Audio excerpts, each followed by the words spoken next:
L'économie de la localité de Boisflé va connaître un regain de dynamisme les jours et mois à venir. Un port sec de plus d'1,7 milliard de francs CFA vient d'y voir le jour. Objectif, décongestionner les ports d'Abidjan et de San Pedro.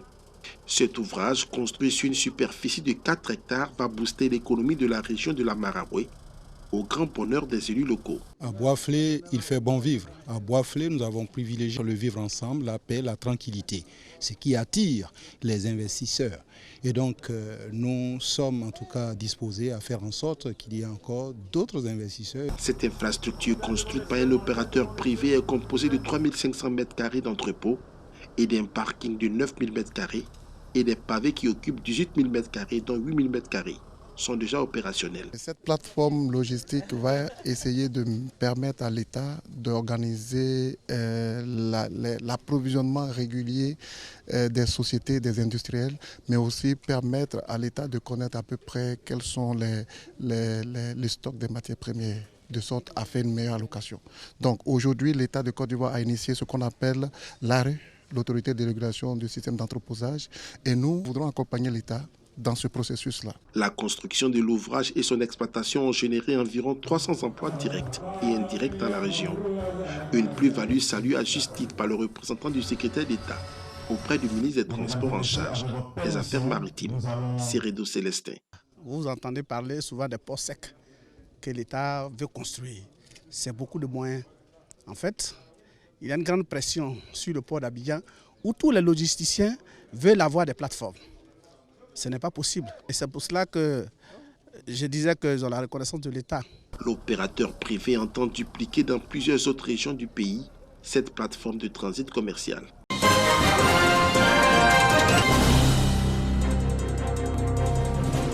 Alors qu'elles forment la proportion d'entreprises la plus importante dans le domaine des BTP, les PME attributaient des marchés au titre des programmes d'entretien routier sur la période 2017-2020 font face à des retards de paiement.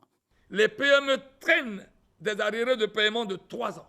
Les tensions de trésorerie actuelles contraignent les PME à une cessation d'activité. Mais à combien s'élève le montant des factures impayées? Ni l'agence de gestion des routes, ni le fonds d'entretien routier, encore moins les PME n'ont la bonne calculatrice. Une seule certitude tout de même qui fonde aussi l'incompréhension des PME. Il convient de faire noter que le PR est budgétisé d'avance. À l'entame, les financements sont bouclés et donc disponibles. Comment comprendre les retards de paiement auxquels nos entreprises sont confrontées? Selon les PME, ces retards proviennent tout simplement de dysfonctionnements et parfois de comportements délibérés de la Géroute et du FER. Faux, rétorquent ces administrations contractantes. Manifestement, nous avons des problèmes de trésorerie. On ne peut pas aujourd'hui dire que vous serez payé à telle date parce qu'il y a un audit qui est en cours. Permettez que l'audit finisse, qu'on évalue la dette et que le gouvernement mette en place ce qu'on appelle un plan d'apurement de cette dette. Une fois qu'on a un plan d'apurement de cette dette, on pourra les convoquer pour pouvoir liquider cela. Conséquence, plusieurs PME membres du collectif se déclarent en incapacité d'achever les travaux. Elles plaident même pour un report de l'échéance du programme prévu le 23 octobre prochain. Le programme a commencé depuis 2019. Pour certains, vous aviez 6 mois pour pouvoir réaliser les travaux. Pour d'autres, vous aviez 8 mois. Aujourd'hui, plus de 24 mois. Certains même ne sont même pas à 5% de taux d'exécution. Face à l'intransigeance des sociétés d'État, les PME en appellent à l'intervention du chef de l'État, le président Alassane Ouattara.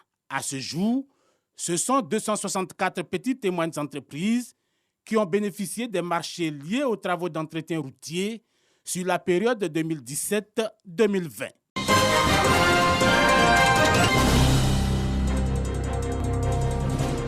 La Fondation Friedrich Ebert a ouvert son bureau en Côte d'Ivoire en 1991 suite à la signature de l'accord de siège entre la République de Côte d'Ivoire et la République fédérale d'Allemagne.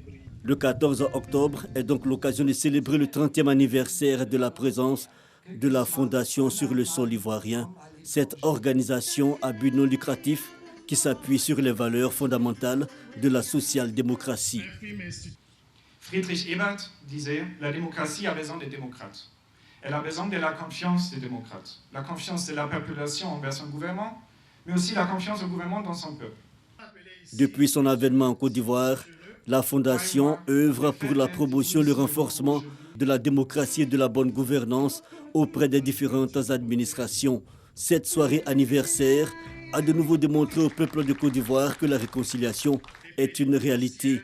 La mission de la FIS, qui est la formation des populations aux valeurs démocratiques, est d'autant plus importante de nos jours quand on voit la montée des voix antidémocratiques et antilibérales sur la scène de la politique internationale.